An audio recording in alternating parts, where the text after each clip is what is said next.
नमस्कार मित्रांनो, nursing notes चॅनलमध्ये सर्वांचं स्वागत आहे। तर आज आपण JNM सेकंड इयर स्टुडंटसाठी क्वेश्चन पेपर बघूया। 2022चा पेपर आहे, चाइल्ड हेल्थ नर्सिंग। पेपर इंग्लिशमध्ये दिलेला आहे, आपण ट्रान्सलेट करून मराठीत बघूया। चला तर व्हिडिओला सुरुवात करण्याआधी व्हिडिओला लाईक, शेअर, कमेंट आणि सबस्क्राईब जरूर करा। काही क्वेश्चन असल्यास कमेंट करा। कोणाला इंग्लिशमध्ये पेपर लागत असेल तर स्क्रीनशॉट काढून घ्या।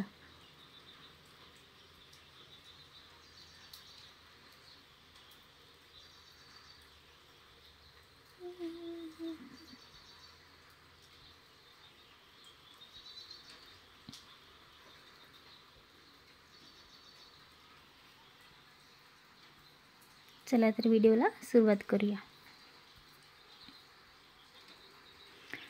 त्यात प्रश्न पहिला आहे, योग्य पर्याय निवडा। त्यात पहिलं दिलेलं आहे, प्रथिनेच्या कमतरतेमुळे कोणता आजार होतो, तर इथे क्वॉशिकोर येणार। ठीक आहे, हा इंग्लिशमध्ये पेपर आहे, त्याला ट्रान्सलेट केलेला आहे। ओके, तर क्वेश्चन वाचत चला। पहिल्या याच्यात क्वॉशिकोर। ठीक आहे, उत्तर दिलेलं आहे, क्वॉशिकोर हा प्रथिनेच्या कमतरतेमुळे होणारा आजार आहे। ठीक आहे, तसंच दुसरं बघा, बाळाचे वजन कितव्या महिन्यात दुप्पट होते, तर इथे तिसरं दिलेलं आहे, तर हे चूक आहे। ओके, 6वं येते। ठीक आहे, इथे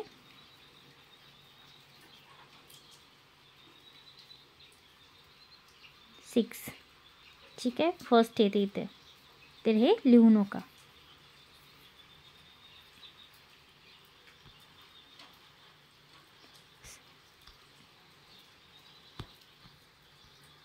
तिसरं बघा, तीव्र ब्रॉन्कायटिस हा संसर्ग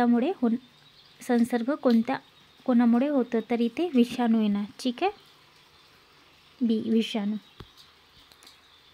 ठीक आहे, तसंच चौथं बघा, बिटॉट स्पॉट खालीलपैकी कोणत्या सत्वाने बरे होतात, तर इथे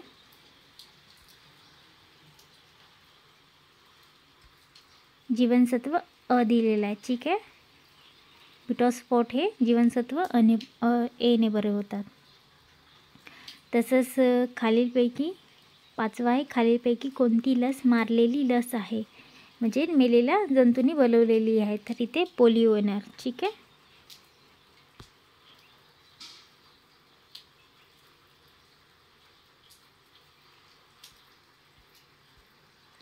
तसंच जोळा लावा।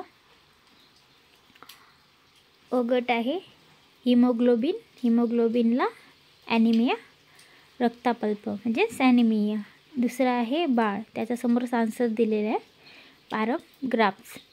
तिसरा आहे जीवनसत्व आहे म्हणजेच अंधत्व। चौथा आहे बालदिन, आज 14 नोव्हेंबरला होता। आणि 5वा आहे सायनोकोबालामी,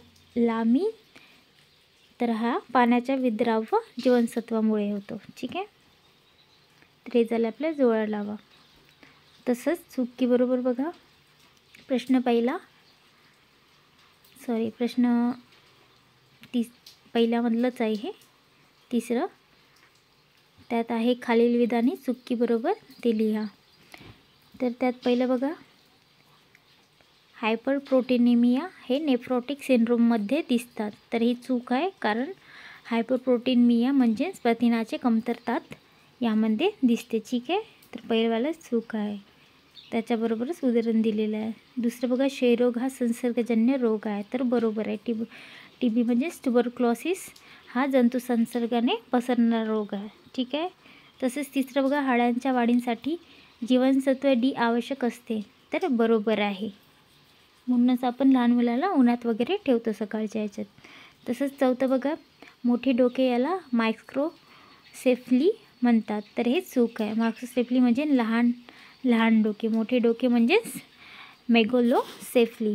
ठीक आहे, तसंच 5वं बघा, पोलिओमध्ये DOT उपचार पद्धत दिली जाते, तर चूक आहे। DOT म्हणजेच डायरेक्ट ऑब्झर्वेशन ट्रीटमेंट ही TBमध्ये दिली जाते। ओके, तसंच कुठल्या प्रकारे क्वेश्चन दिले आहे आणि त्याचे आन्सर हे दिले आहे। प्रश्न दुसरा, खालील कोणतेही 5 संज्ञा लिहायची आहे तुम्हाला. 10 मार्काला आहे, 2-2 मार्काला 1 आहे. ठीक आहे.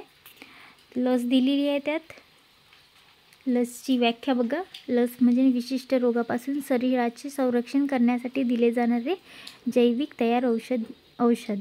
लस देऊन शरीरात त्या रोगाविरुद्ध प्रतिकारशक्ती निर्माण होते. उदा BCG आणि पोलिओ टीपी. तर ही लसची व्याख्या आहे. ठीक आहे, वाचून घ्याल. तसेच दुसरी व्याख्या बघूया आपण. हायड्रोसेफॅलस.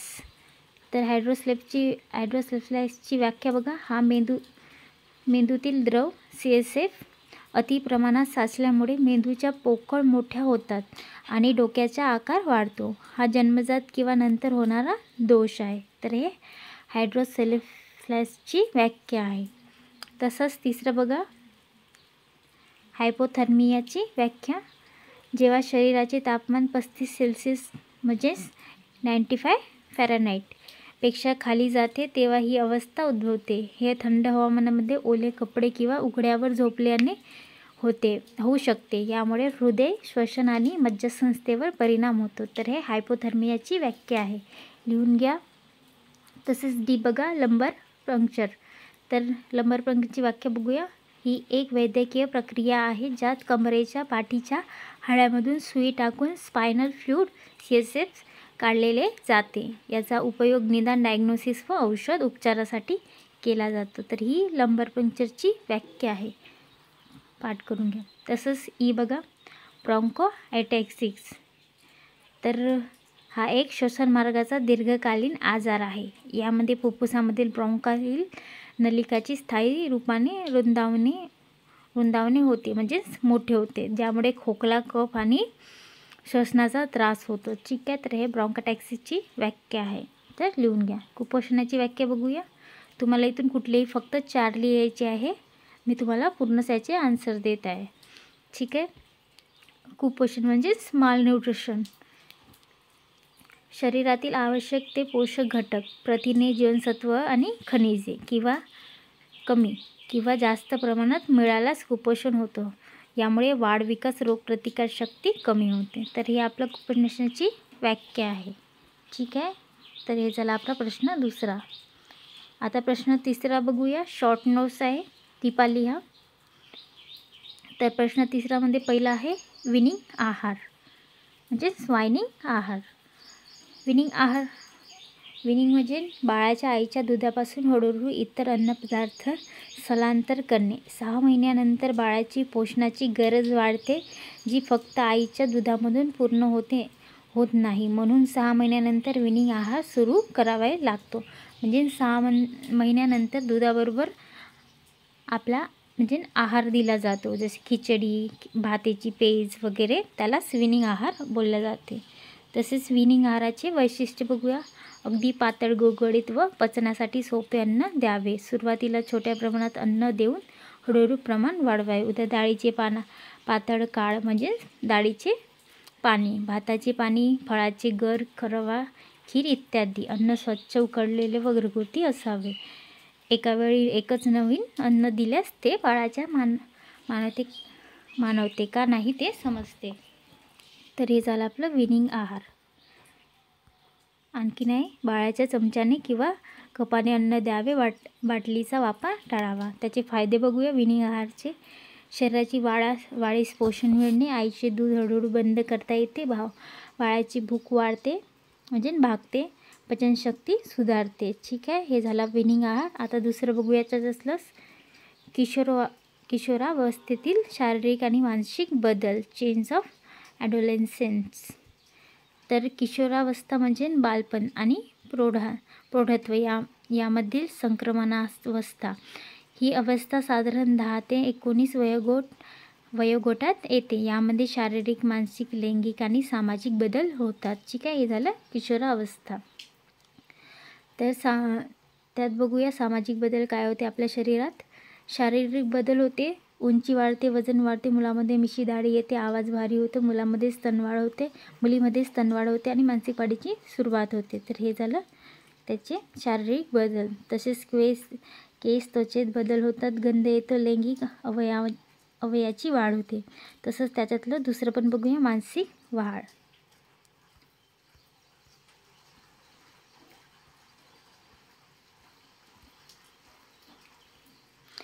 भावनिक अस्थिरता, चिडचिड, आत्मविश्वास वाढ, आपल्याला शरीराची जाणीव होते. तसेच समाजात आपले स्थान शोधण्याचा प्रयत्न, पालकाकडून थोडेसे वेगळे पण वाढू लागते. तसंच तिसरं बघूया, सामाजिक बदल. मित्रमैत्रिणींचा प्रभाव वाढतो. सामाजिक संस्कृती, धर्म याबाबत जाणीव होते. आत्मनिर्भरतेची गरज वाटते. तसंच निसर्गदृष्ट्या बघूया, योग्य मार्गदर्शन आणि मानसिक आधार. तर हे झाले आपले लैंगिक शिक्षण आणि चांगले पोषण, व्यायाम याचे महत्त्व. ठीक आहे. तर हे आपले किशोरावस्थेमधील मानसिक आणि शारीरिक बदल आहे. तिसरं बघूया, स्तनपानाचे फायदे. शॉर्ट नोट्समधले आहे क्वेश्चन. हा तिसरा क्वेश्चन चाललेला आहे. स्तनपान हे नवजात बालकांसाठी स्तनपानाचे फायदे बघूया. Advantage of breast feeding. स्तनपान हे नवजात बालकांसाठी सर्वात पोषक आणि नैसर्गिक अन्न आहे. WHच्या नुसार जन्मानंतर किमान 6 महिने फक्त आईचे दूध दिले पाहिजे. बाळांसाठी त्याचे फायदे बघूया. 6 महिने फक्त आईचे दूध दिले पाहिजे. ठीक आहे. तसेच बाळासाठी फायदे बघूया. कोलेस्ट्रॉलमध्ये प्रारंभिक दूध रोगप्रतिकार घटक असतात. अतिसार, सर्दी, ताप, दमा यासारख्या आजारापासून संरक्षण. बाळाचे वजन वाढ चांगली होते. भावनिक बंध निर्माण होतो. पचनासाठी सोपे व उष्णतामाप योग्य असते. ॲलर्जिक प्रक्रिया कमी होतात. तसेच आईसाठी फायदे बघूया स्तनपानाचे. गर्भाशय लवकरच आकुंचन पावतो. प्रसवोत्तर रक्तस्राव कमी होतो. वजन कमी होण्यास मदत होते. स्तनाचा कर्करोग, अंडाशयाचा कर्करोग यांचा धोका कमी होतो. गर्भनिरोधक परिणामही मिळतो. सामाजिक आणि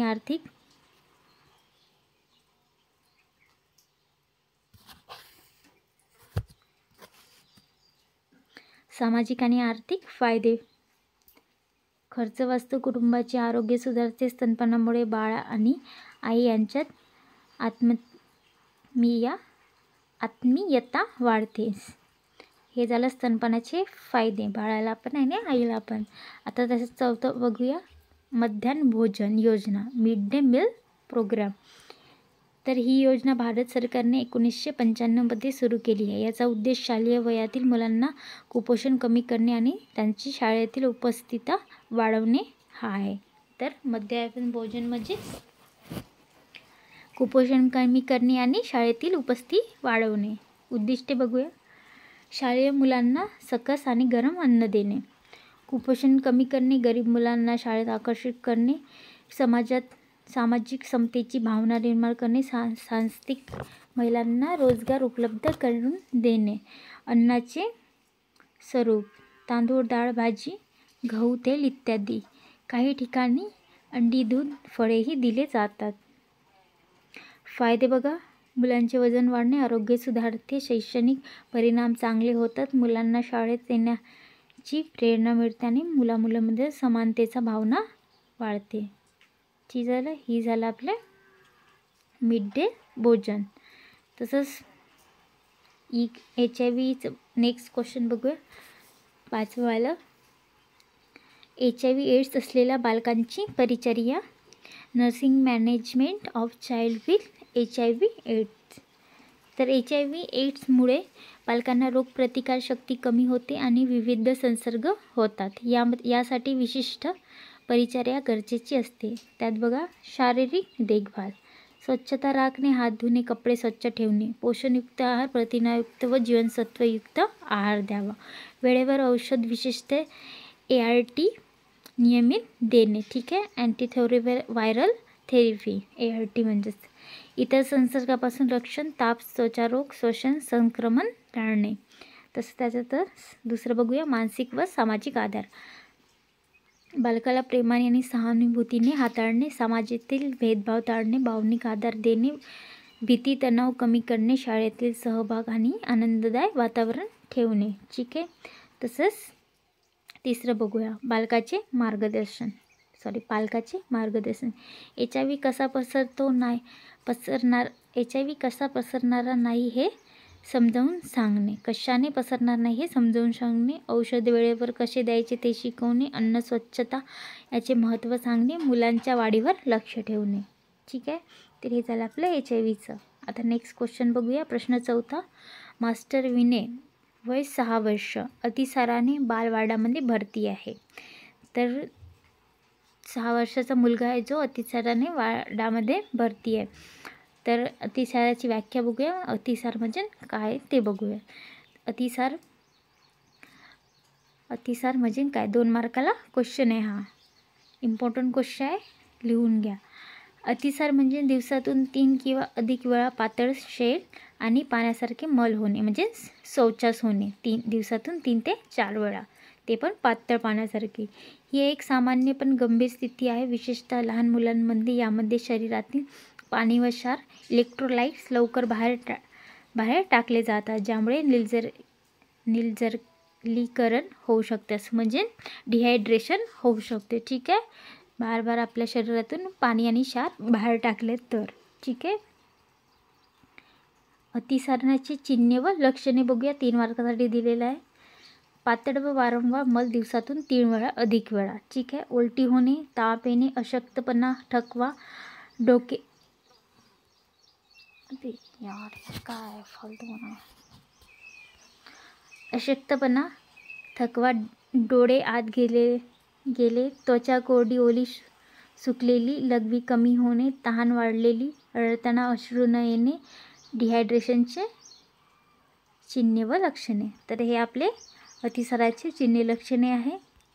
नेक्स्ट बघूया. मास्टर विनय यांची परिचारिका व्यवस्थापन लिहा. तर परिचारिकाची व्यवस्थापन बघूया नेक्स्ट. तसंच द्रवपदार्थ पुरवठा.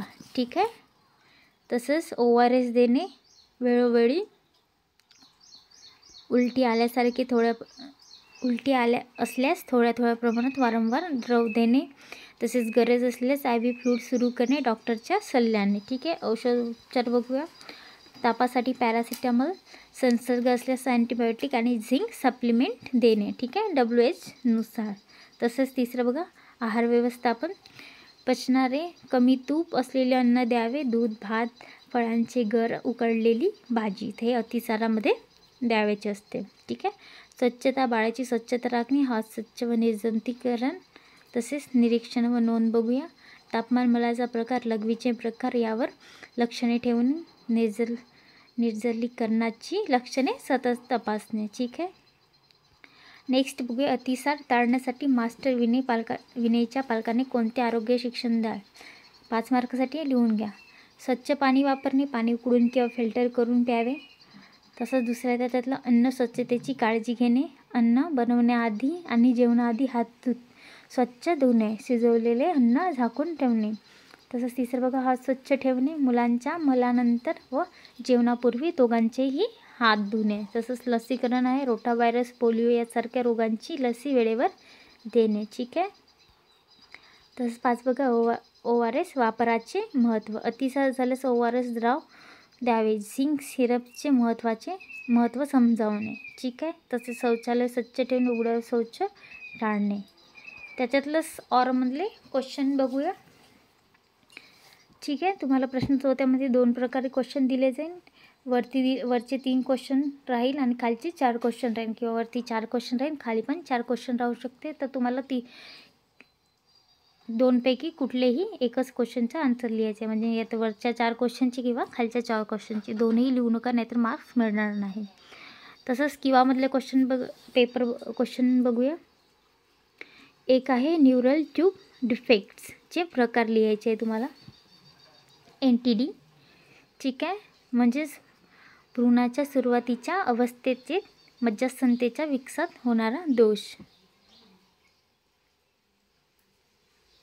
पहिला आहे स्पायना बिफाइड.